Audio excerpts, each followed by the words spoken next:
Hey, it's Josh here. Just want to take a quick second before we get started to express our gratitude and appreciation to anyone who's listening, whether you're consuming this by download, whether you're listening on our website or following us on Instagram or TikTok, however that is. We thank you. Doing that lets us know, hey, that there's somebody out there. And as long as we're entertaining one person, then it just makes everything worth it. So on behalf of myself and everyone here at Game Rage, thank you. All right, now enjoy the show.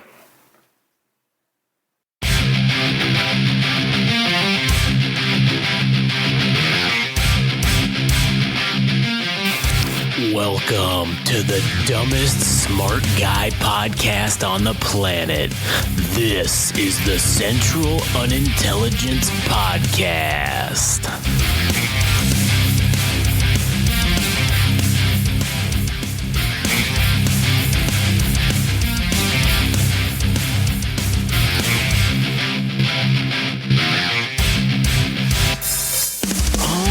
Yeah. All right. Here we are. We are back once again.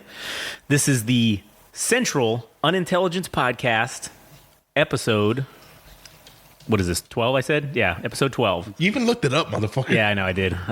Just again, to further reiterate, we're dumb guys, and we're talking about smart guy stuff. So I still like Ike. We're the poor man's news podcast. Yeah, basically. No, anyways, we're the poor man. We're the poor stupid man. Just kidding. As usual, correct. As usual, we are the poor stupid man, not you guys. Right. Yeah. As usual, I'm Josh, and I'm here with Adam. Howdy. I'm also here with Frank. Hello. And before we get started, there is a lot of fucking shit to talk about. There's a lot of shit that's happened since our last episode that we did with this whole Israel thing, Israel-Palestine conflict. But firstly and foremostly, I would just like to speak for a moment about our friends, our I will call them loved ones now. Our loved ones. You get a shill in Belgium, and I would just like to say that you guys just had a fucking terrible fucking incident happen as a result of all this with a terrorist attack shooting in Belgium. Wait, what happened? You didn't hear about that? Oh, yeah. So in Belgium, there was this guy that basically went around on a scooter, one of those little electric scooters, and was, Allahu Akbar and everything, and with an AK-47, and was just going around shooting like random people. And this whole news cycle has been dominated by the Israel thing, so that was in it for a minute. But then I couldn't find anything if the guy had actually been caught, because he was on the run for a while. Like, he had not been captured for like a couple of days. So I'm not sure what the outcome of that was, but I just want to say that, we here at, Cupistan, the Cup Republic, as we called it, we stand with our Belgian allies. And, as the president or one of the co-presidents of Cupistan, since we decided pirate democracy is the way we're doing this. Wow, Adam, he was about ready to take the whole goddamn thing for himself. I was, and then I realized that you guys could just overthrow me, so I had to include you. You had it's not exactly a Freudian slip. Yeah, that's true. Yeah, that's true. You're right. That is. No, that's a fact. All right. Yeah. But as one of the presidents, I think I can confidently state that we stand by our allies, and we stand by at the ready for military action with the Cup Republic military, up to and including nuclear weapons, right? Nuclear weapons, dude. Yeah, those are on the table. So hold on, because if you drop a nuke in Belgium, no, we're not going to drop it on Belgium. We're going to drop it on whoever attacked Belgium when we figure it out. All right, and if it's just one guy, we'll put him on an island and just drop the nuke there, and then that's fine. Like that's excessive but necessary. Correct. It's you got to send a message, okay, to never do this again. You just got CUP'd, bitch. Yeah. Yeah, that's the shirt. You just got CUP'd. Anyways, all right. So now with this again, I just want to clarify and put out there in the universe that we are not fucking picking a side here. Oh yeah, we're not part, and yeah, we're not. What's the word?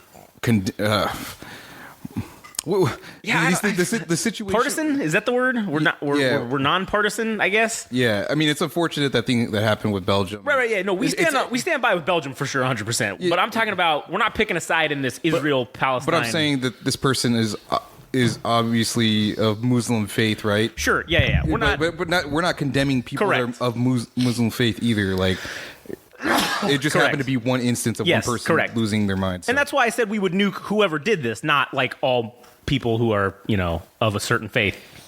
So that's the soundbite. So, but anyways, dude. So But in general, overall, in regards to this topic that we're going to talk about tonight, which is going on with this Israel-Palestine thing, we're not picking a side. We're just kind of putting the facts out there and presenting theories, not choosing a side. We're not backing Israel. We're not fucking backing Palestine or Hamas or whatever you want to call them. Okay. We are just putting out the information, and then we're providing our own commentary and opinion as to what we think is going to happen or the reason potentially why these things have happened. And last week when we talked about we kind of talked about the historical significance of all this, going back all the way to World War I. Also, I don't know. I was trying to remember. I should have actually listened to the episode, but I think you associated Hezbollah with Lebanon when it actually should have been Iran, although they are associated with but I think their primary, their location of where they're at is in Lebanon and like northern or southern Syria, I guess. And then, but they're not associated with those governments per se. They're more associated with Iran. That's who kind of backs them financially and equipment wise.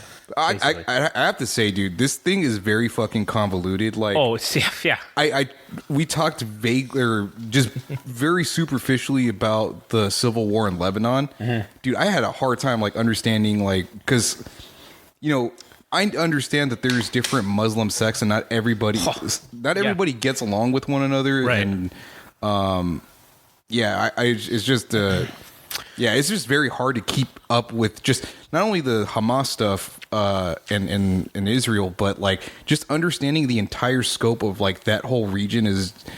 There's no way like anybody can give a valid opinion without like understanding the entire scope of that whole fucking situation. And then what makes it even more convoluted is, okay, you got obviously generally the Sunni and the Shia Muslims, right, going against each other that don't like each other because they believe basically the same thing, but in different levels of severity, I guess, is basically what it comes down to in a super 10,000 foot, like one line fucking, explanation of it. And so they have a long history of not liking each other. And it's within each country has a Sunni and Shia sect that have certain internal politics. And then overall how they go into the whole Middle East between countries, it's like even more convoluted and even more fucking crazy. And I think, I don't remember correctly, but I think there's Kurds as well. Oh yeah, they both hate. Yeah, right, exactly. Yeah, they can agree to hate them. Yeah. I don't know, dude. Like, I don't know. It's just very difficult to. Like, I wish I had all the time in the world to like just make sense of all this, but it's just wild, dude. Yeah, there is. And one of the things that I think that kind of speaks to with this situation is with what's been happening over the last week, and we're going to get into all that, and I'm going to try to do it in a way that is not fucking all over the place, like kind of Frank was, I go on one thing, and then like when I was talking to Frank earlier, we were like, I do one thing, and then he said something, and I went on another thing. So we're going to try to do this in a way that is kind of linear, I guess, maybe, or it's not like kind of trying to jump all over the place. Can I just say one thing? Yeah, go ahead. I really want all this shit just to go away. Mm-hmm. Just all this shit to end. Just so I can go back to having normal conversations with you again. Just a couple days ago, I texted him a funny little video I saw on YouTube about Gurren Lagann and shit, because it's something me and him both love. Mm-hmm. Yes. Just try to guess how he replied to that comment. I don't know. He sent me a video of a beheading. It wasn't actually a beheading, but it was stuff about the war. And I'm like, motherfucker, what is that? What does B have to do with A? Nothing. You just showed me that, and it reminded me, there was this video I wanted to send you, and then... I indulge him in that shit. Yeah, he does. Because I sent it to him, too. I do the same thing. I sent shit to him, too. I get it when you send it to me out of nowhere. Yeah. But when I send you something that's funny, I'm like, he's going to find this funny. 12 people killed in last terrorist. Motherfucker. is Israel Hamas. That is all there is. He sent me something about Biden going overseas to mediate this thing. And I'm like, dead man walking. Yeah. He fuels my fucking conspiracy theory mind for sure. But anyways, so kind of, I guess in the last week, a lot of shit happened. I guess we'll start with what kind of the initial reactions were throughout the world, which there were very, very much one side or the other. People are either fully backing Israel or people are fully backing Palestine. And the geopolitical sequence is now kind of starting to play out where, like last week, the Iranian foreign minister went on, I guess what we'll just call Middle East Tour 2023, and he kind of went around to all the other countries that they're... I referred to it as they're kind of calling the banners. They're going around and they were saying, hey, to Jordan, to fucking Lebanon, Egypt, Qatar, the UAE, all these, Saudi Arabia, they were going around to all those countries and kind of saying, hey, where do you guys stand on this, is what it seemed to be like they were asking them, because after the meetings, those countries would come out and say that, okay, yes, we think we need Arab unity, we need Muslim unity, and they were giving a very unifying kind of stance, I guess, to the whole thing going against Israel. So they were sort of starting to lay the groundwork for picking a side, I guess. Whereas typically in the past, when incidents have occurred in the Middle East that could potentially be larger conflicts or turn into larger conflicts, most of the other countries sort of maintain a neutrality, or they kind of try to come at it from a mediator type standpoint. That's what a lot of them do, because they know that if they jump on board and one thing leads to another, then this is how you get shit to kind of pop off, right? It kind of escalates from there. So generally, they take this de-escalatory stance where they kind of maintain neutrality. They don't really say much. They'll give statements saying, yes, this is bad, but we need to sue for peace, and we need to cease fires and blah blah blah, right? That's what they usually do. Yeah, I think that might be true, but also I'm of the suspicion that Iran and Saudi Arabia do not like each other. They don't, because one, we've been in Saudi Arabia's corner for quite some time. Right. Well, Saudi Arabia and Iran have been fighting each other through proxy wars. Specifically, the most recent one is in Yemen. They've been basically fighting each other through proxy, one terrorist organization or another, I guess, in Yemen. And so one of them, I don't know which one it is, and I fucking should know, but one of them's Sunni and one of them's Shia. That's Iran and fucking Saudi Arabia right there. One of them's Sunni and one of them are Shia predominantly. I want to fact check that, because I hope you're not just. I'm not. I've seen this. I don't know which one's which. I have seen that's what their main conflict throughout history has been, is because one of them is Sunni and one of them's Shia. Yeah. And that's why I thought it was very historic, or maybe historic is the right word, but I thought it was very significant when the Iranian foreign minister went to Saudi Arabia and spoke with one of the head. I don't think he spoke to the actual crown. Well, I think the crown prince is the one who's actually in charge, or the highest ranking prince or whatever, I think is who it is. And so when he spoke with him, and then Saudi Arabia came out and released the statement saying that we believe and we want unity amongst Arabs, that kind of told me, well, these guys hate each other. Now they're saying we all need to stand together. Well, that means that something in the background, or something has changed, where they now are okay, we need to get on board with whatever is potentially going to happen here, and we need to be on the side that they think that is going to win, or whatever the case may be, right? They want to be on the right side of history in terms of, Middle Eastern politics, I guess. Yeah. So they that was a very soft way to kind of say that they're going to Iran. And a lot of people, a lot of pundits and a lot of the commentators, people did not fucking give two shits about that. They didn't think that was anything. They thought it was just bullshit. Well, come now here a week later, well, we'll get to this, but after that, the Iranian foreign minister goes out and does all this stuff. Then our Secretary of State, Antony Blinken, goes out and he goes over there and goes on Middle East Tour 2023 and starts hitting all these same countries. And he is was kind of laying, now that we've seen it kind of play out now, he was what we believe, or what I believe, was laying the groundwork for Biden to come in, the U.S. president to come in and meet with these countries to get them to kind of... because right now they're trying to get people to pick sides, I think, is kind of where they were going for this. And I think a lot of these countries were kind of his visits were very short. Blinken's visits were very short there in each country, and they seemed they were kind of just basically well, we want to talk to the boss man. We don't really want to fucking talk with you. So, which is kind of how I think this whole thing of Biden going over to the Middle East kind of got started. So then during this time, when all this is going on, these high-level kind of talks or negotiations are happening, we, the United States, we decide that we're going to send out an additional aircraft carrier strike group to the Mediterranean. Can I interject real quick? Oh, sorry, go ahead. This is how you know shit's real, dude. Because Biden hasn't gone over to the Ukraine to make his rounds with the Ukrainian. Huh? Did he? Yeah. Yeah, he went to Kiev and met with. That's when he fell down the stairs. Yeah. Okay, never mind. Well, okay, I was gonna say, but like the stakes feel raised because he's out there. Like he's willing to put his own life on the line. As we will get, we can just talk about it right now before I get into the aircraft carrier shit. To me, because I've heard that Biden's going over here to Ukraine because nobody's really seems to be concerned that he's going to Israel, and they cite him going to the Ukraine and nothing happening. Well, to me, it's an apples and oranges situation because in the Ukraine, he was 200 kilometers from the front line, probably even more than that. And Russia doesn't have. Let's just be real. Russia does not have the balls to attack the United States fucking president. There's no way.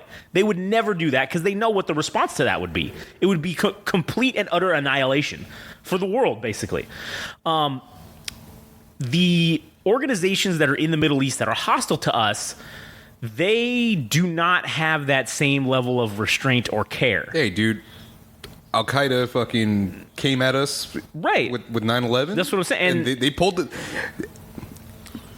Fuck around and find out. Yeah, and that's kind of what happened. And if you look at... We lost less people in what were we there for, 20 years? 15 years? Yeah. In the 20 years that we were there, we lost less soldiers than we did in that one attack in 9/11. More people died in 9/11 than the entirety of the Afghan-Iraq war. And not once in that entire time did we retreat in any engagement. We never pulled back. And again, that's us holding back because we don't want to hurt civilians. Because it seems like a common trait with all these Middle Eastern terrorist groups is that they like to hide behind women and children. Yeah. Which stays our hand. Right. So I'm just saying, like, once we're off that chain, I don't think it's going to be very hard to put it back on. It's like, what's his name? Rock Lee with the fucking... the weights. The weights, yeah. Wait, motherfucker. Yeah. You wait and see. Just wait. Well, and that's what's very interesting when you look at, with this whole thing in the Russia and the Ukraine, right? Let's be honest. There's a lot of quote unquote war crimes that have been committed in the Ukraine, right? I mean, I think that's pretty well documented. Yep.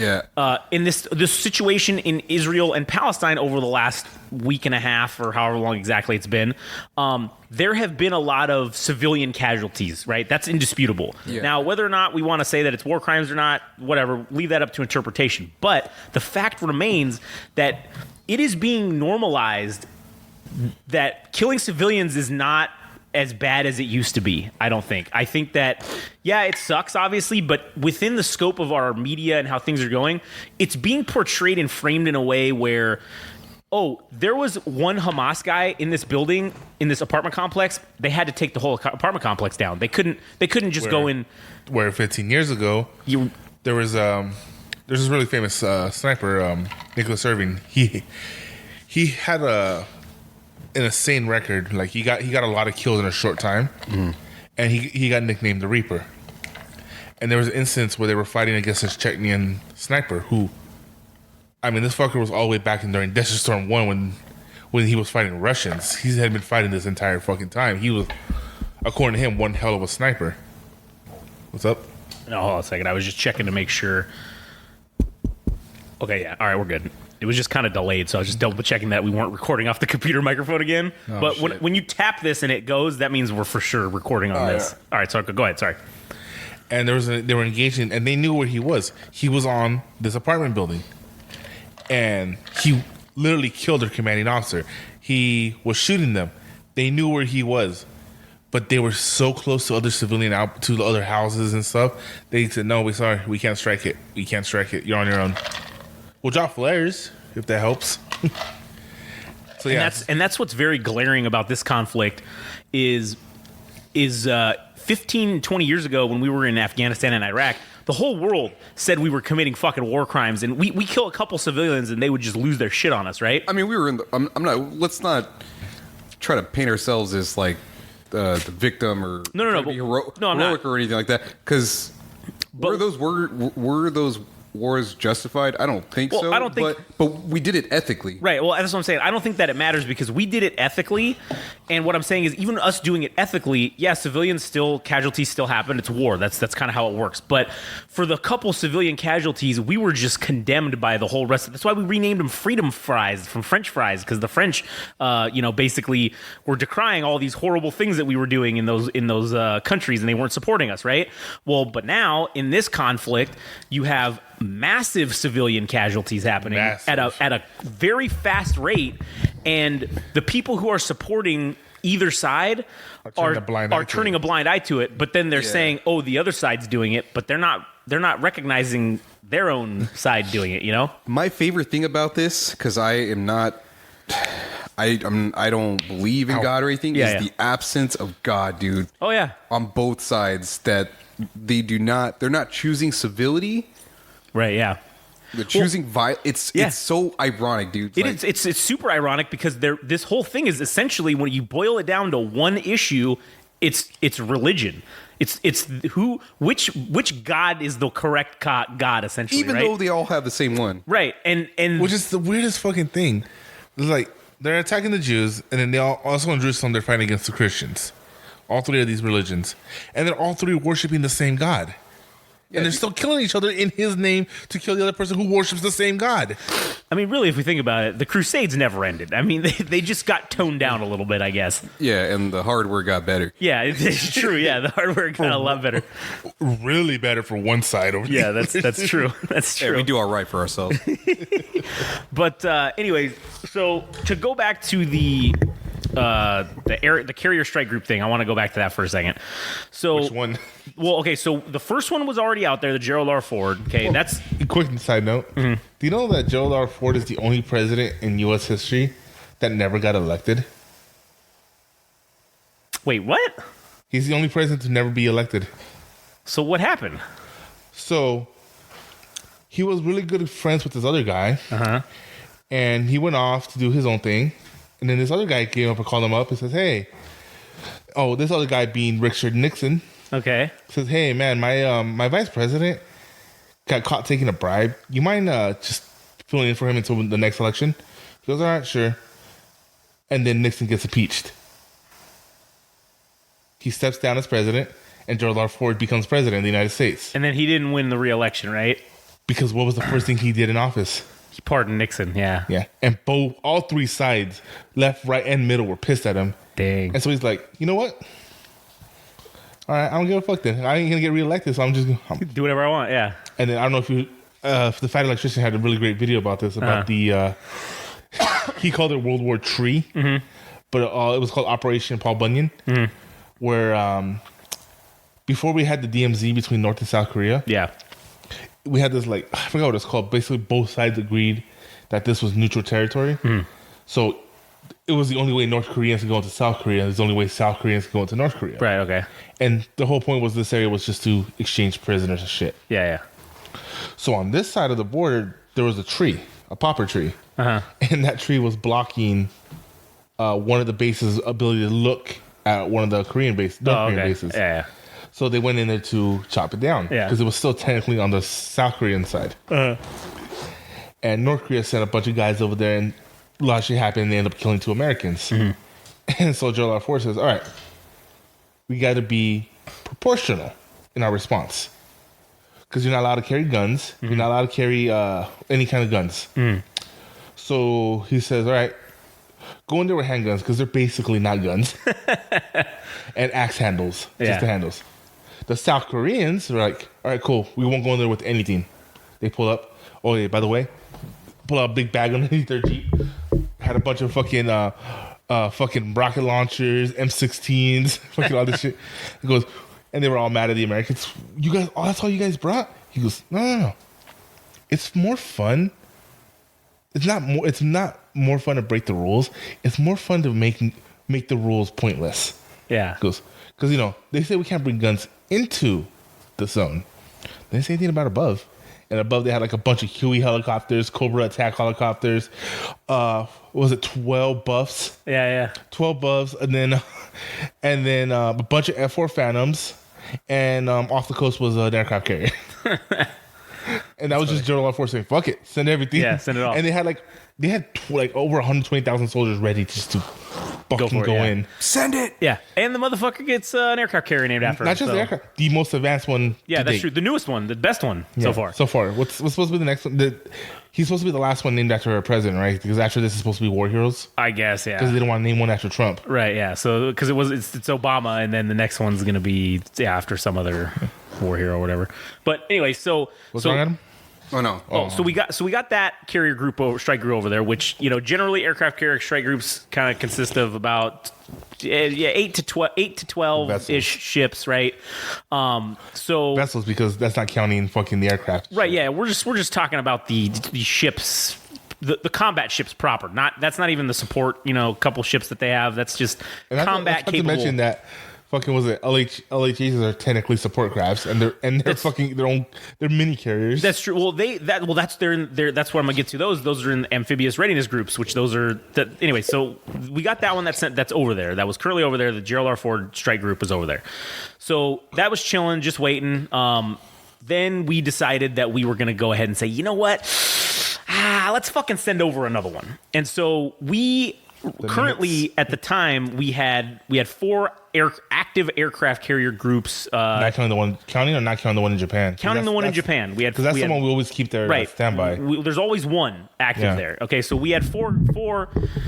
Now coming into this week, we have 6 active. All right, because they activated the USS Nimitz group, which is that's the. The Nimitz is our warhorse, dude. It's our workhorse. Right. Dude. It's tried and true. It is our second oldest aircraft carrier. The oldest one. But it's usually the first one we send out. Well, yeah. Well, so they went ahead and they got that strike group going, and oddly enough, there's only like 5 ships in this fucking strike group. It's the ship itself, the carrier, the Nimitz, and then I'm sorry, it's not the Nimitz, it's the Dwight D. Eisenhower. Yeah, but it's the Nimitz. It's the Nimitz class. The USS Nimitz is the oldest carrier in our fleet. That one is scheduled for decommissioning. Well, soon. It's scheduled for decommissioning or rehauling or something. Isn't it our last non-nuclear one too, or is it? I don't know about. Already got the upgrade? I think it already got that, but I'm not 100% sure. So I won't comment on that. But that one was really not available. So the Dwight D. Eisenhower was essentially the oldest available aircraft carrier that they sent. Who was the president under Dwight D. Eisenhower? I don't know. I'm just making up. You are truly an American. You are truly an American. Yeah, that's actually what Al Bundy said. Yeah, truly an American. So then they send that one, or they send that out, and then they send 3 missile destroyer ship, destroyers, and then they send 1 guided missile cruiser. Isn't it funny how missiles kind of make cruisers irrelevant? Well, they're now guided missile cruisers. That's what they are. Yeah, no, but I'm just saying, like, a destroyer can fill in that. How you can say 2, but I say one destroyer does the job too. One missile destroyer does the same job as a cruiser. I guess it's just got more because cruisers are bigger. So, but as I say, like it's kind of made them not irrelevant, but kind of like it's doing the same job. Yeah, I don't know. I think that cruisers are more designed for sea to land based attacks, whereas the destroyers are more for naval to naval defensive posture for the carrier itself. Right. So they sent those out, and then it got delayed. Got called back. It got delayed. The Dwight D. Eisenhower got delayed for a couple of days, and they said, "Oh, there's a couple things." They didn't want to say what the fuck it was that they were doing, but they were doing something. So an interesting thing to note is the aircraft carrier. The Dwight D. Eisenhower, like I said, is the second oldest carrier in the fleet. It's the oldest one available. The guided missile cruiser is the 3rd oldest cruiser in the fleet, have been being commissioned in the 70s. The oldest is in Japan, so it's not available, obviously. The second oldest is up for decommissioning in January of 2024, and I think it had already started that process of getting decommissioned. So this one technically was the oldest available to be sent over there. Now, they got delayed. A couple days later, they're underway. I don't think they're there yet, but they're close. And so during this time, we also very, very quietly, didn't make any announcements about it, sent out another aircraft. We activated and sent out another aircraft carrier strike group, and we did it off of San Diego, and we sent it out into the Pacific Theater. So I've been of the opinion that, yes, one aircraft carrier is a deterrence, which is what we've been saying, and that's the whole reason why the Gerald R. Ford went there, right? Now you've got this other aircraft carrier group going over there. I say one aircraft carrier group is a deterrence. Two means some shit's about to happen, I feel like. Or it's no longer defensive, it's an offensive maneuver. You're setting up for an offensive maneuver. And so us doing that also on the Pacific Theater, which I'm calling it the Pacific Theater because that's probably what it's likely going to turn into, tells me also that we are anticipating and getting our ducks in a row because we're anticipating something is going to happen in the Pacific Theater. Now, what that is, I can only speculate. My speculation leads me to believe it's likely the only thing that would be something we would need to get involved with, and that's China trying to take Taiwan. So, all that happened, and then in the meantime, while all that's been going on, high-level talks, we got all these aircraft carrier groups going out and more posturing. We had it's called an amphibious readiness group, or amphibious-ly ready group, or something like that. I think it's amphibious ready group, and it's basically consists of about 10 to 15 ships. It's got those LHAs, those light, which are basically light carriers, LHAs and LHDs. It's got like a couple of those. It's got a bunch of destroyers. I spent 4 days on one of those. Yeah, and so basically they were in Kuwait, and they ended their exercise early, and they sent them out further into, we don't know because it's obviously classified where they're at, but my estimation of where they were heading is they're going essentially to the Strait of Hormuz, which the Strait of Hormuz is controlled by Iran. It is basically the strait by which all Middle Eastern oil that comes out has to pass through the Strait of Hormuz if it's going by sea. That's basically where it goes through. So we're sending a group of basically it's 3,000 Marines at minimum. I don't know exactly how many they have, but it's around 3,000 is what the usual minimum is. And you've got several. That's enough to overthrow a government. Well, that's enough to maintain and maintain control over the Strait of Hormuz because of all the ships that they have to perform a blockade and also take things on land installations that you may need to take. So my theory is when you look at all the economics of everything happening with BRICS and everything, right? Because BRICS, what's funny is BRICS also controls, essentially, once these Middle Eastern countries next year, when they start coming on board fully and become full-fledged members, BRICS basically controls like 45% or so of the world's oil production at that juncture. And so if you look at them, if you want to eliminate, right, their influence or their, what's the word I'm looking for? You want to negate that influence that they have.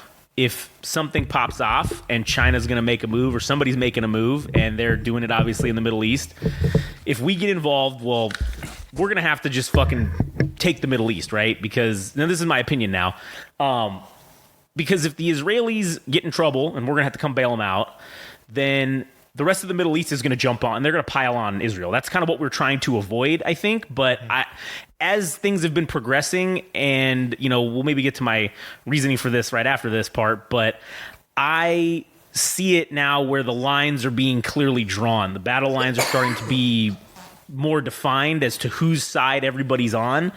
And it's basically, in my opinion, the Middle East is not on our side anymore. The majority of those countries over there. Were they ever? Well, I think they were, yes. Back during the Cold War days, I think that through the 80s and 90s they were, up until our invasion of, well, once we invaded Iraq and Afghanistan, then they were definitely kind of trying to be friendly with us because we were there. We were there. They fucked around. If they fuck around, they would find out, right? That's kind of the whole reason. Now that once we left, now I don't think they really care about that anymore, and they've gone ahead and made economic alliances essentially with our enemies, with the BRICS and, you know, China and Russia and all that stuff. So, in looking at the broader picture with our own issues that we have here domestically, okay, our budget deficit is $33 trillion and climbing. It's literally every 45 days we're adding $1 trillion to the deficit, right? Which is fucking unprecedented. That is like, I can't even comprehend how much money that is. So if we get into this deal with the Middle East and we jump in, right, we may not even have to put boots on the ground. We could likely level the Middle East with just conventional warfare. We don't need to we're not talking nukes or anything like that. We could do it with just conventional aircraft bombings, that sort of naval bombardments, blocking off the Strait of Hormuz, that sort of thing. If we cut off the rest of the world's oil supply, and then once we're done, go in and just say, cool, well, now we own it all and we take it. And you don't want to play with us, BRICS. You want to fuck with us financially? Well, guess what? We're just going to turn off your oil, and you're not going to get any. Oh, you want to join BRICS? Cool. Sorry, you ain't getting any more oil. You're just going to have to fucking get it from somewhere else. It'd be difficult to mobilize an entire army to... Right. Without oil to... Right, exactly. Petroleum. Yeah, you couldn't stop us because... how are you going to get there? Yeah, China produces some oil. Russia produces some oil. Canada. I mean, they produce. Right. Russia produces so much oil and yet they still can't give enough fuel for their fucking tanks 70 miles off their own border. Right, exactly. So, and also, again, as we've seen that the China and the Russias don't have the force projection to be able to come and do anything about it, which is the whole reason why I think that they made BRICS, is because now, like in the Middle East, Iran has been clearly made the Chinese proxy of the Middle East, and it's like, hey, we can't project our force to come over there and instill our will, so you're going to be the vessel by which we do this. You're going to be the vessel that projects our will in the Middle East, and in return, you're going to be given fucking lots of money. You're going to be given prime access to military equipment that we have, all kinds of shit to be able to do that stuff. Now, I mean, granted, the Chinese shit's not as good as ours, obviously, but it's better. It's got to be better than what they currently have. So because I'm sure if it's Iran, then their best ship is like F-4 Phantom. Well, yeah, they've got our Soviet era shit, like basically our Cold War era shit, or Russian Cold War era shit. And yeah, I'm sure that Iran has some modern new stuff that they've probably purchased from places. But I mean, the last time they had a modern navy, we destroyed it in 8 hours. Right. So, and again, I don't think that they have the capability to really they can do it ground forces wise in terms of controlling the Middle East if they were just to fight. We talked about it a lot though. Like an open ground warfare against the U.S. isn't exactly going to be an even fight, since we won't be using ground forces. No, we're not. We're just gonna bomb the shit out of them with these conventional bombs, and we're just especially if they're not going to be hiding behind women and children. Well. I don't, and this is like kind said, of at the rate things are going, no one's going to care about. I don't think anyone's going to give a shit about that. To be honest, I think that's where this thing is headed. Is no one cares about civilian casualties anymore? Is what it's seeming like. And if that's the case, then gloves are off. A United States government that does not have to give a shit about killing civilians is unstoppable. I don't know if you ever seen that fucking meme. It was from you know the Court of Owls comic book, Adam? Yeah. They made a movie about it, but they ruined the whole concept. But someone did this whole like voiceover dub for it. Is like, goes, we are the courts of owls, we are their talons, we are immortal. And like, he goes, wait. Batman's like, wait. You're telling me that no matter how hard I hit you, you won't die. We are already dead. We will just come. Shut up. So, you're saying that a man who has spent the better part of his life learning every way possible to kill a man and has been fighting that instinct for the other half of his life is now able to let go. I regret saying this. And it's like, tonight is gonna be... It's like that Dark Vader. Yeah. Like, tonight, like the Queen song. And it's just, dick. Because what? They're not people. Does that mean fucking yes? And it's just them beating the ever-loving shit out of the talons. And I just think that's what's going to be happening here. Yeah, that's what it's going to turn into. And, I don't think that... I think China has sold Iran a false bill of goods. Obviously, they hate us anyways, so it probably didn't take much convincing to get them to go along with fucking whatever it was that they wanted to do. Because obviously, the reason why China benefits from this is because once they see us jump into this thing, well, that's the thing, they think it's going to make Taiwan easy to take. But I don't think China realizes that. I don't think we really care about the physical land of Taiwan. We just don't want you to have it. Well, we just don't want them to have the chip factories. That's kind of what it comes... Yeah, the semiconductors, right? We don't want them to have that. And I don't think that they realize that we will just level those factories. Because if we can't have it, then no one can. And then it's just been pointless now. You just expended all these assets and all this fucking shit. I just imagine like, oh, we fucking like we go into a grueling war and China sues for peace. Like, all right, can we just all right, we're gonna end this. What's wrong? No, go. Goes, can we just end this? And the guys are like, okay, hold on, 1 second. And Three Gorge Dam has been destroyed. Okay, now we can end it. That's another thing. That's all we got to do. If you really want to fuck with us, we could just take out that one missile would take out that whole fucking. No, it's Chinese infrastructure. That's what I'm saying. A slight breeze will probably do it. One hand grenade would take out the entire fucking dam, and that's the end of it. Again, that's assuming we're not going to care about civilian casualties. Right, anymore. that's true. And I don't think that's something the world has fucking prepared themselves to see. And there's this whole doctrine, like we talked about it before, where we're the only country where if you take out the leadership, the Marines will fight better, the Army will fight better, because they don't care about... Yeah, there's nobody holding them back. When that becomes standard doctrine for the entire military, we are not ready for that. Because again, I said it before, like I don't think we'll be able to put the chain back on once it comes off. No, yeah, I don't think we will either. I think that it's just this is how it is now. And then once we become the rabid dog of the world, well, there's going to be a lot more stars added to the flag, I guess, right? Once that happens. Which is kind of something I don't want. Yeah, I guess. But all right. Anyways, I've digressed a little bit, but. The main point being, okay, so this is my conspiracy theory now, all right? So my conspiracy theory about the ships getting sent over there, my initial thought with me looking into it and then determining that they were sending the oldest carrier and like basically the oldest available cruiser over there, my interpretation was as soon as they said that, guess what Hamas did?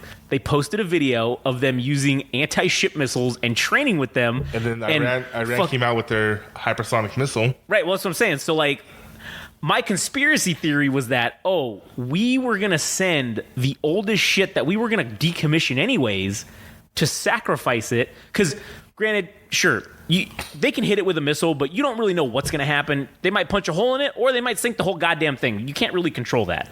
And then we're like, oh, no, that sucks. Good thing the Obama's been finished, completed. Right, well, that's what I'm saying. It's like, and then it gives us the full weight to be able to go in and do something about it. Now, I kind of don't think that people would really give a shit if that happened. Yeah. Also, coincidentally... People don't learn from history, apparently. Coincidentally, also, if you look at this whole bullshit that we have going on here with this whole Speaker of the House fucking nonsense, they waited to attack until fucking we didn't have a fucking Speaker of the House. Like what are the odds that this would just happen when basically the third person in line to be president doesn't exist right now? There's no one elected as the Speaker of the House, so the third position goes to... whoever the fourth fucking person is, I guess, right? At this moment in time. So I don't know who the fourth. I think it's the secretary of something. One of the fucking secretaries, I think. Of all right, I'm gonna call bullshit and just say. I mean, yes, right. The timing is suspicious. It is suspicious, but it's coincidental more than anything. But maybe. I mean, was it coincidental that we had one of the largest terrorist attacks on the day that was literally spelled out 9/11? I don't know. I don't either. Well, that's where my conspiracy theories come in here, and it's kind of like... I agree with that, though. It's a little far. No, I'm not saying that it's like that, they were waiting for this to happen, or that was a plan. I honestly think you're giving that side of the world too much credit. Well, I don't know. I think that... because I do think that this is all at the behest and orchestration of China. That's all roads lead back to China, in my opinion, with this whole thing. Josh, I've known you for 20 years, 30 years. Yeah, probably longer. There hasn't been a single fucking year that I've known you where you didn't say it's the end of the world. China's got us. Russia's got us. It's every fucking year you come up with these fucking. It's like, how do I say it? You see point A, you see point B, you see point A and point C. You're trying to create point B to connect the two dots. He will be right once, though. And that's Yeah, that's the only time it matters. That's the one time it'll matter. That's the only time it What matters. do they always say? A broken clock's right twice a day. Hey, dude, it still counts. Yeah, you're right. Yeah. So yeah, sure. I've said things like that before, but You're like, and like I said, every I night- every quantified night- this is a conspiracy theory of mine. I didn't say that this is a okay, fucking. but when you say quantify, that means you're both right and wrong. No, I'm quantifying it to let people decide Yeah, what they want. I think I'm right. Yes, I think I'm right. I think this is But correct. you're also saying you're also wrong. No, I'm saying that I'm leaving it up for them. I quantified it by saying this is what it is. If you think it's right, cool. If not, do your own fucking research. I don't know. I'm not your fucking supervisor. You fucking do whatever you want. All right, Jesus. But that's my conspiracy theory, and also the fact that now Biden is over there, literally right now as we speak. He is like inching ever closer to fucking the Tel Aviv airport, where I'm sure he's going to be landing to meet with them. And We're gonna find out how good his plot armor is. yeah, let's find out if Biden's the main character or not, because and this is me saying if I was Hamas or if I was the other side of this, and I knew that the guy who's the fucking number one in this fucking country is heading there, I wouldn't try to shoot him down when he's in the air, because you know what?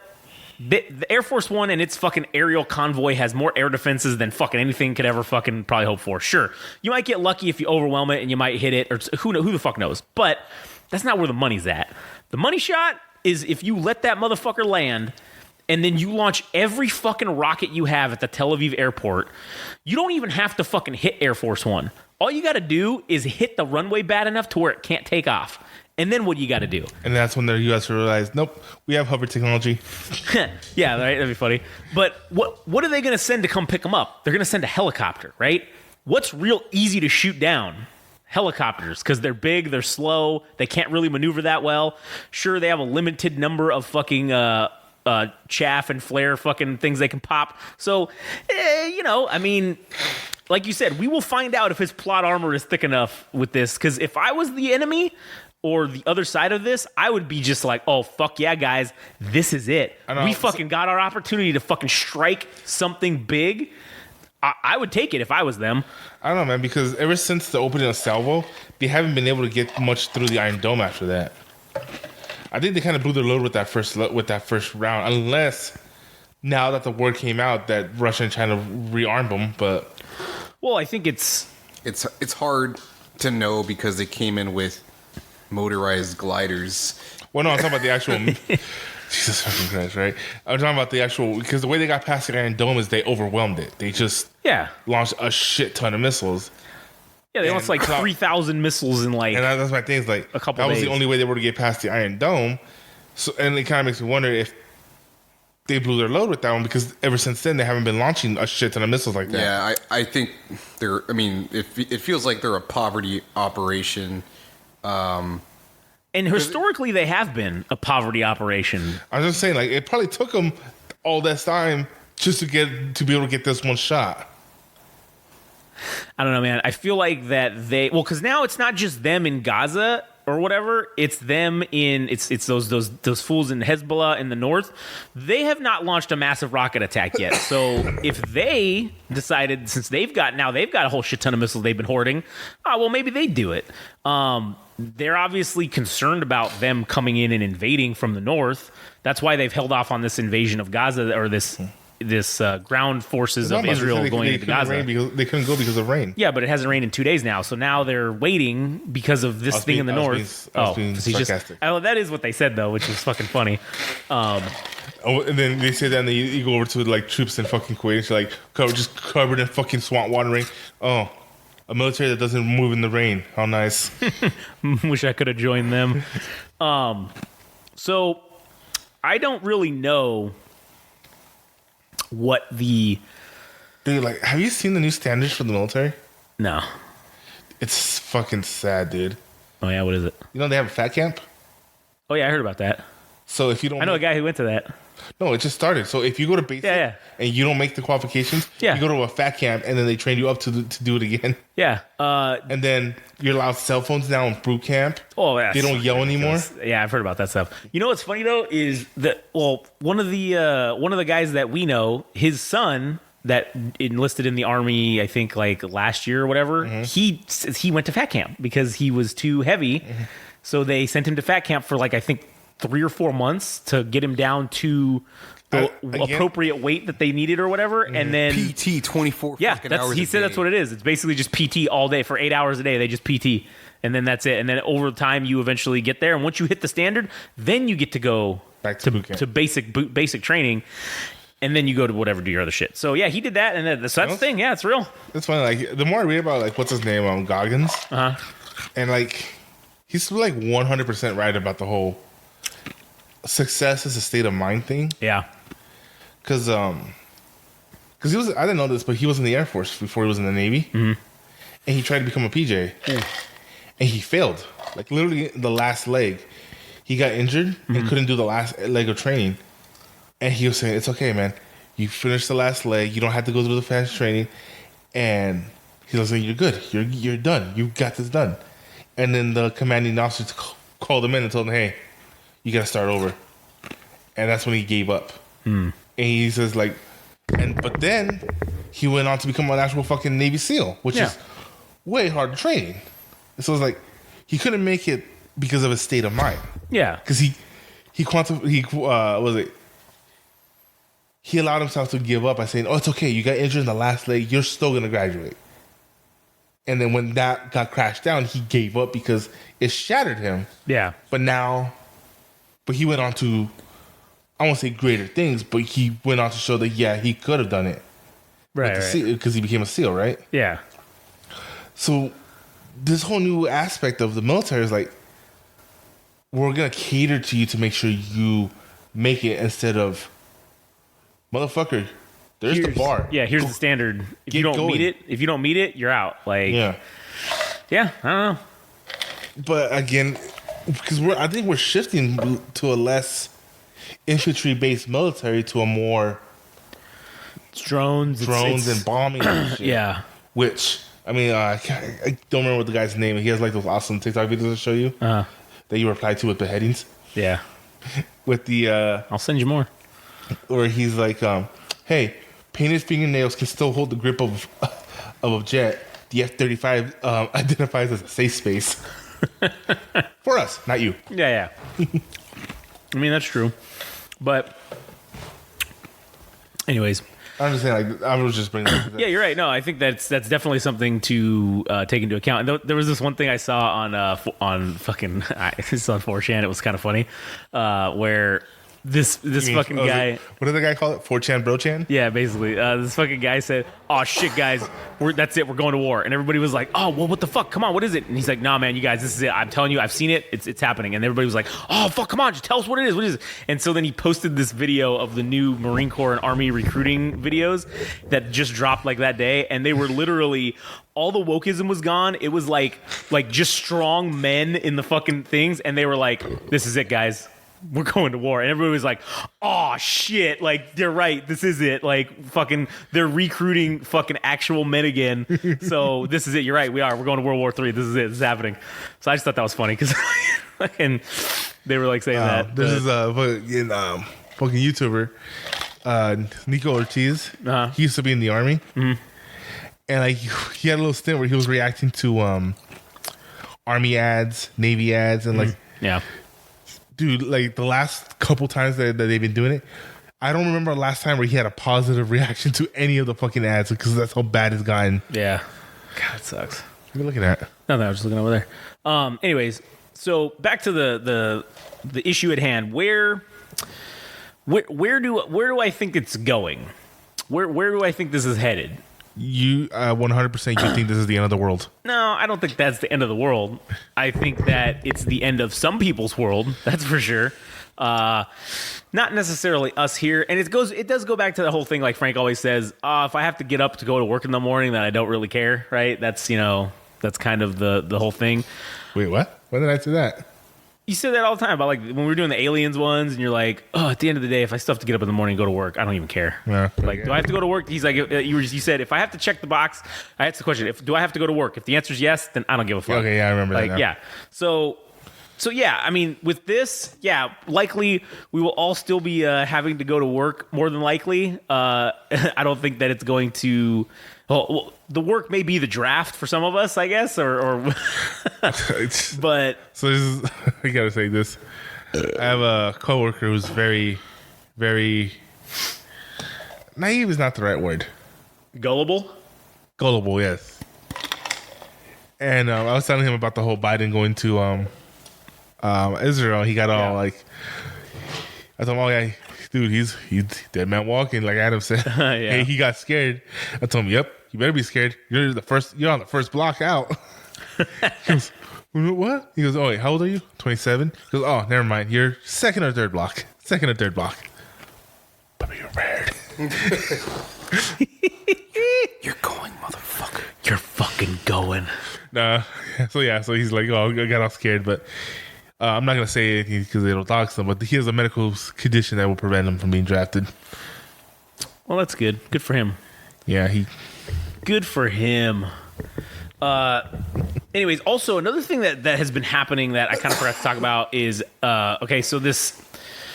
Not picking a side, but this hospital bombing or hospital explosion, let's just call it that. Okay, but right?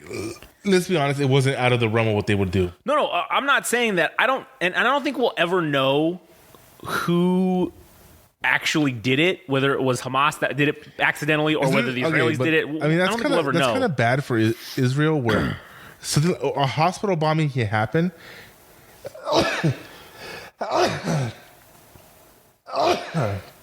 And it's 100% believable, like 100% terrorist attack, right? And it's 100% believable that they would do it. That they did it. Yeah, that they could have done it. They dropped a JDAM on it, and that was the end of it.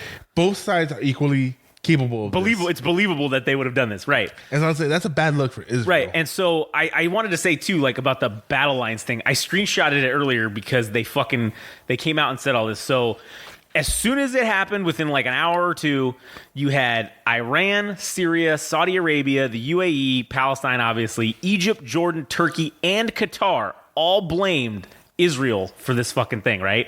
Before they got any more information or any possibilities, they immediately they were just waiting for it to happen so they could hit the send button. Right, yeah. So to me, that already shows that the lines have been drawn. And again, Jordan canceled their meeting with Biden. A couple of those countries on that list of who I just named, they were supposed to have meetings with Biden when he was over there, and they have canceled those meetings. So those are not happening. It's just him basically now going to Tel Aviv to talk to Netanyahu, and I don't know what the fuck they're going to talk about, or why this couldn't have just been a phone call or a fucking Skype or a Zoom or whatever, a Zoom meeting. Because Biden will fall asleep in that. Yeah, probably. But so we had that, and then I just imagine him falling asleep. You know when they have that picture-in-picture kind of thing where you can see both sides talking, and he just falls asleep, and you just see like a stick coming into view to like poke him. Oh man. So one of the things, because I was trying to talk in this fucking Twitter space earlier, and I keep not getting called on, and I think it's because they look at people, like they look at your profile, and it's obviously just the Game Rage magazine profile, and I think that they see that, oh, we have a podcast that's like geopolitical, so like I don't think they even want to fucking hear it, which I'm like, whatever, you don't know me, bitch, like you don't know what I'm gonna say, but I wanted to say, because they don't know me, son. Yeah, there we go. Fuck yeah. They don't know about that life. Yeah, dude. We got a Dave Goggins plug. Fuck yeah, man. I wonder if I could get him to fucking say something funny. But anyways, so because in all these spaces when they were talking about this whole fucking analyzing this thing, everybody was taking, in their analysis, they were looking at the lens from the lens of the side that they had chosen already. Nobody was really looking at this objectively, and I wanted to come in and say what I was going to say is, I just want to say, hey, listen, we can sit here and argue and fucking show this and show that about who the fuck we think did it. But, Josh catchphrase alert, at the end of the day, it really is now becoming very quickly that it doesn't matter who actually did it. It is completely irrelevant who was responsible, because right now, it doesn't matter. The lines have been drawn in the sand, and they have said those countries that I named that blamed Israel, they are now on the opposite side. They have put their line in the sand and said, oh no, we are blaming them for this hospital bombing, and that's it. Well, and here's the thing though, like, you can't walk that back.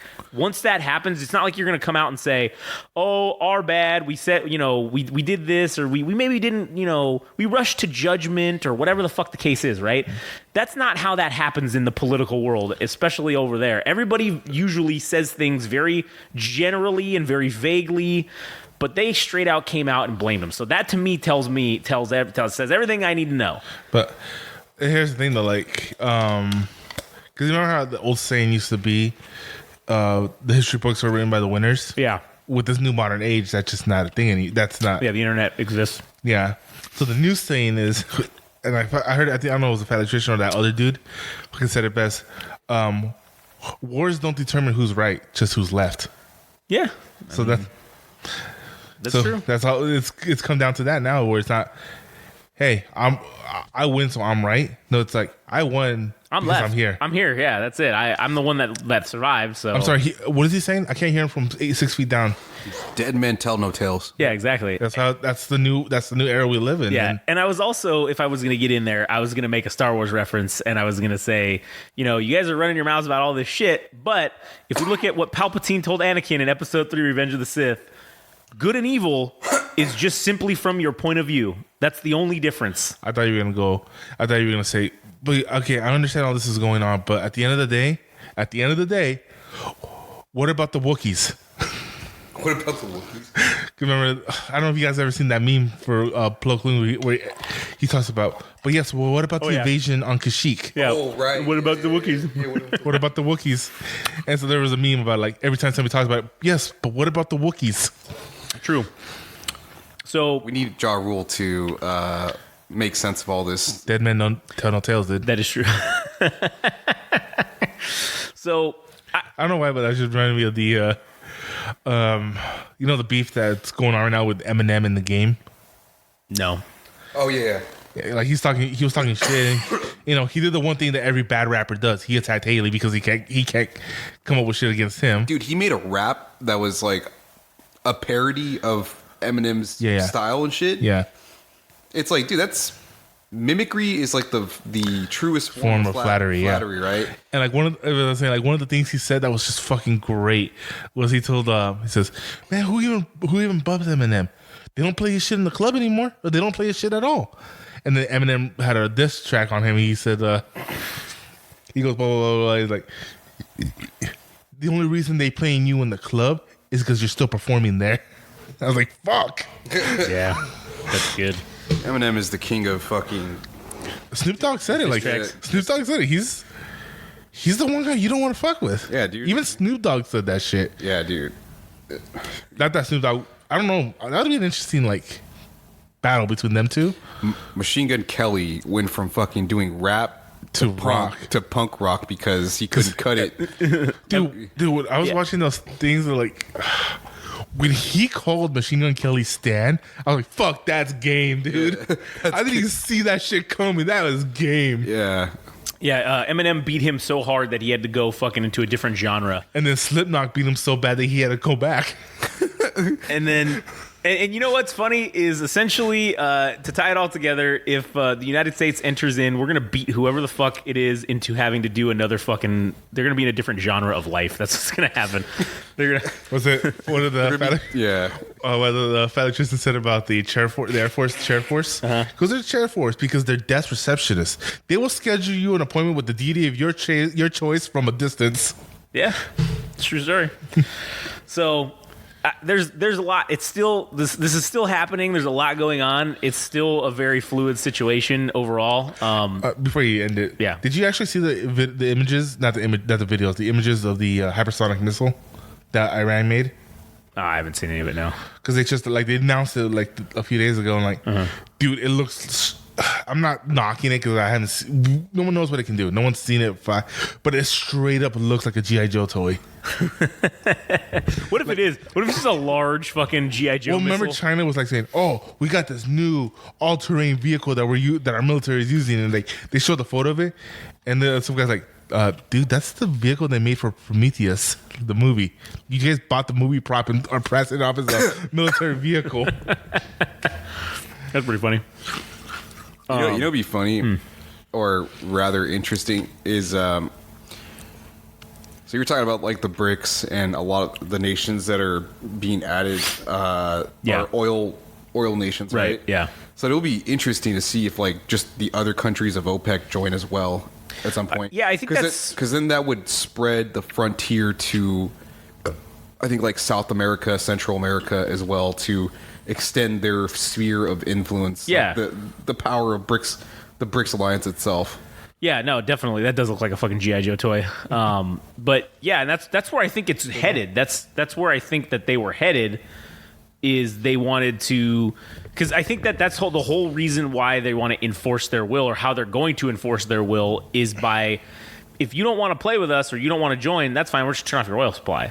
And inversely, that's what I think our plan should be. If this goes hot with the Middle East and everybody goes after Israel and we're going to get involved, then we just need to fucking clear the field in the Middle East, and then we need to control everything.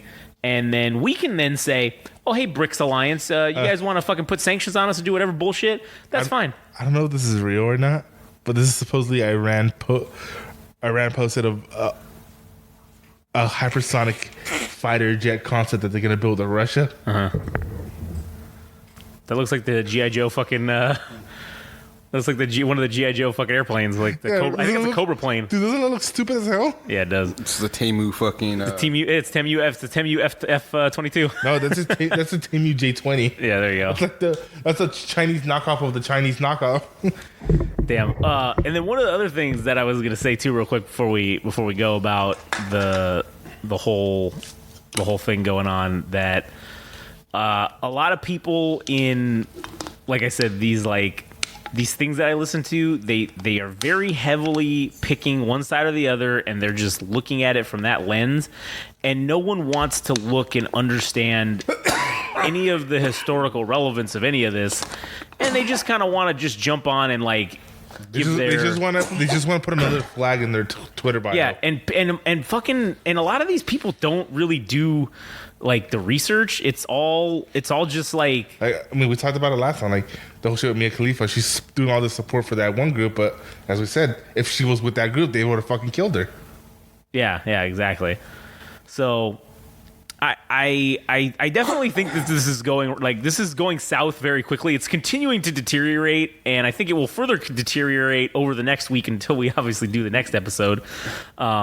This has become a plague to like society, that everybody's picking a side and just not seeing the overall scope of the thing. Sorry, I'm like, my throat's getting really dry, but don't make, I swear to God, if you guys make a joke about something. There was 12 jokes in my head. You turned right now. I can't say it. Yeah. But yeah, again, this thing is now a fucking plague where everybody's talking about it. Yep. Everybody's picking sides.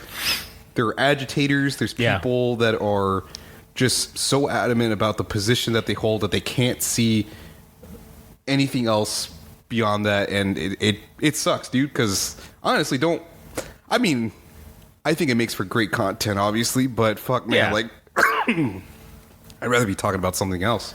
Yeah, I mean, honestly, there's plenty of other shit we could probably talk about that would be that's a funny just thing. As good, but the whole thing, the whole concept of this podcast was just to talk about America being great, America, like whatever, because we were on the whole high gold shit, and now it's turned into this, which is of its evolution. Yeah, it's very interesting. I think it's just world events in general, but this one, I was saying, like, that wasn't in the concept when we came up with this podcast, and it's interesting to see that how far this has just over 12 episodes, how it's evolved. I mean, it's turned into something that I don't think initially intended it to be. Like if you, like I did it today, like I listened to the first episode to this episode. Yeah, it's like two different beasts now. Yeah, no, that's true, and I like where it's going. I like what it's become. I think that it's evolved in a good way. So like, remember, we originally thought that this was going to be like 1 or 2, 4 or 5 and done. Yeah, and but now we evolved it to the point where it can probably. Oh, we could. Well, shit, we could just do this weekly forever. I mean, if we're incorporating current world events and shit like that, then yeah, we could just do this forever. Would you quit fucking around with my microphone? I swear to fucking God, Frank. I swear to God, you did it like 3 times and I ignored it, and now I'm getting mad, and I'm gonna come over there and fuck you up, Frank. I swear to God, I'm gonna. Oh, all right. You know what? Stay tuned for the next podcast when Frank is fucking dead. Okay, because he's 6 feet under, and I killed him because he fucking pissed me off. Yeah. God damn it. We're gonna do a whole chop fest for. You know what, Frank? We're going to chops for this. That's right. That's last gonna man determine. standing. Yeah. Last man standing for fucking chops. That's what's gonna happen.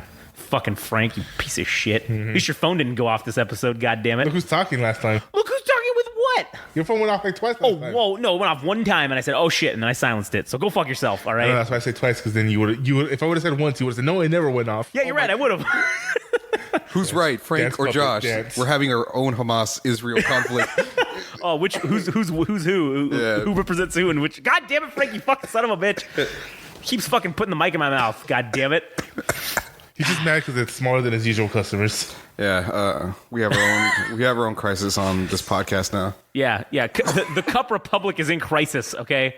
Our allies, the Belgians, have been attacked, and now we are internally infighting. We're about to have a civil war. That's what's about to happen. I was about to say, like, there was a thing I saw where the guys, like, where they posted the thing about this news interview, where the politician was stressing, this country has never been more divided than we are right now. And it was that same one I told you about, the guys like looking back and saying, "Are you sure about that? Are you sure Looking back at the Civil War, are you sure about that?" Yeah. That's a true story. Anyways, all right. Does anybody else have anything before we go? No, this is the real losers of this whole thing are definitely the civilians, dude. Yeah, that's true. Regardless of how this turns out, you have now created the next generation of Hamas. Oh, yeah. For the people that probably maybe didn't even care about Hamas to begin with, like they just wanted to exist as Palestinians, and you know they ended up in an unfortunate situation where they're victims of Israelis, and for the Israelis, they solidified their hate for Muslims. Yeah. Muslims. Oh yeah, definitely. You've created the next generation that's not going to give a shit about bombing civilians, and they're just going to be like, fuck it, kill them all. So, losers all around, dude. Oh, yeah, all around. This is definitely a big L for the whole world in general, I feel like. This is, I mean, dude, if aliens came down right now, this is not our finest hour, dude. Like, no. It's bad. And you know what? I think the only way to solve this is if we get Jesus, Muhammad, and Moses all in the same ring and have a Mexican standoff. Yeah, well, no, I think we need to have a triple threat match to see who becomes the world religion. That's what needs to happen. According to both the Bible and the Quran. Mm-hmm. And then the Torah. No, not the Torah. Between the Bible, Jesus and Moses were like, Frank just fist bumped himself. Yeah, apparently Jesus and Muslims are good buddies. Not Jesus, Muhammad. They are down. Yeah, they're down. In the Quran, it even says that Muhammad is buried in some sacred site, and the plot next to him is empty. Like, it's not even filled with family or his wife, anybody. It's empty, and it specifically says that it's supposed to be saved for when the second coming of Jesus and he dies. That's where he's supposed to be buried. I just want to go Gen Z once and just say on God. Straight facts, no printer. If we're going to go Gen Z, like the U.S. is just going to straight up say, once this shit goes down, it's going to straight up, he could just call me him with the capital H. Yeah, dude. And I'm sure a yeet will be in there. He is. That's us. That's not Gen Z. That's us? Yeah. Are you sure? Kobe and Yeet. You sure about that? You sure about? Yeah, Vine, dude. Yeah, that was from Vine, dude. Vine started Yeet? Yeet. Yeah, remember the kid on the track field? He's like, they're all dancing and shit. And he's like, Yeet. Yeah. Yeah. It was, yeah. So, and then after Kobe died, it became, because that's one of the two things you would always say is either Yeet or Kobe. Kobe. So now it's a Yeet if you want to go for distance, and Kobe if you want accuracy. Oh, I thought you yelled Kobe if you were going down in a helicopter that stopped fucking working. That's what I thought you were supposed to yell. Oh, sorry. No, is it too soon? I don't know. Kobe, I mean, I don't know. I don't know where to go with that because I was going to say, no saint. We know. I will say the 2004 trial with the sexual affair. Oh yeah, that's true with the maid. No saint, but it's true. But I will say that was it a maid? I thought it was just some chick female. No, it was a maid on the road. It was a cleaner in the hotel, like a maid, like one of the hotel maids. I have no idea what the fuck it was, but In any case, either way, if we lost anybody, any fans who were Kobe supporters, I just want to say I'm glad we have the Belgians because they don't give a fuck about basketball. So we lost all the Belgians. Ah, shit. That'll be a cold day in hell. Yeah, that will be a cold day in hell. All right, those Belgians, they follow. They listen to the end too. That's the other thing. They listen to the whole fucking episode, and that's why we fucking love them. All right, god damn. Anyways, all right. Okay, so before we go, yeah, in a triple threat match, who are you taking? Oh, between fucking Jesus, Muhammad, and Moses? Because power levels. Honestly, I mean, I feel like you got to go with Jesus on that one. I mean, yeah, because the other two were humans giving godly assistance, giving angelic assistance. Jesus is literally the son of God. In canon, he's the son of God. So hey, but Moses got that stick that can part waters and Jesus walks on water. Plagues. What's that going to do to him? That's true, but they're going to fight in a ring where there's no water. So how's that going to help? But he also can cast plagues on people and shit.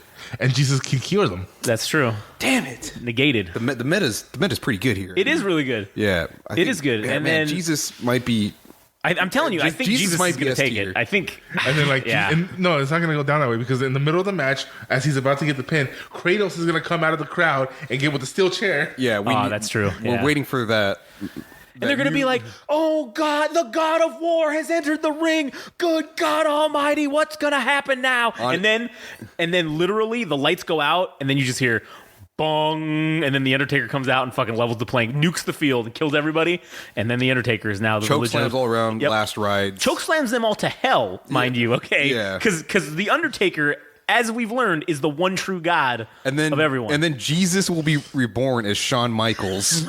So they could finish. Yep, they could finish the trilogy. Yeah, the trilogy. Shawn Michaels is the second coming. Yeah.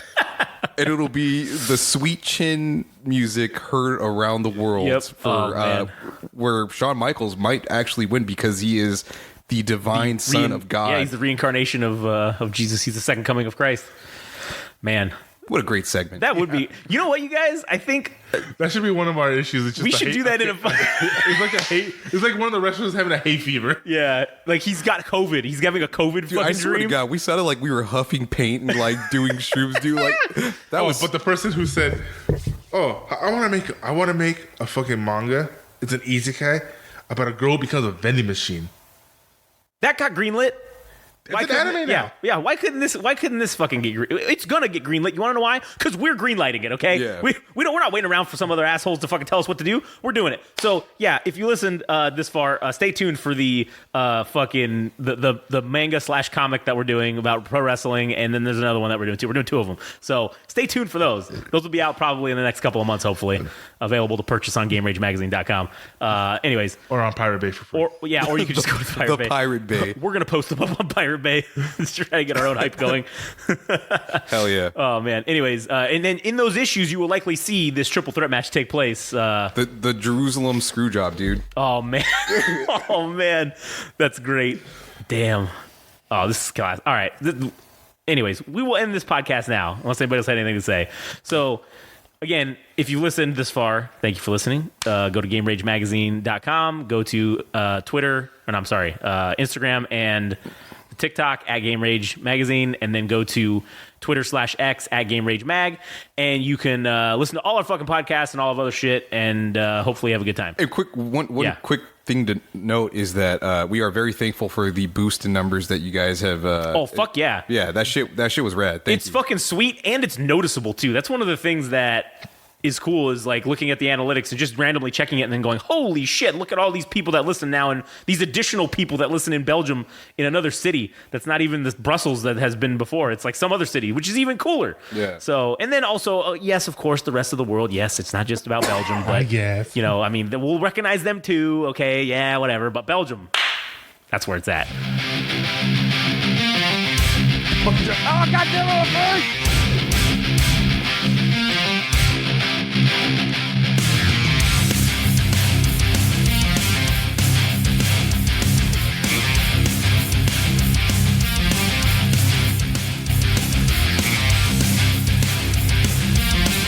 That was the latest episode of the Central Unintelligence Podcast. Don't forget, subscribe and like on Instagram and TikTok at Game Rage Magazine. We're also on Twitter /X at Game Rage Mag. Also, our website, www.GameRageMagazine.com.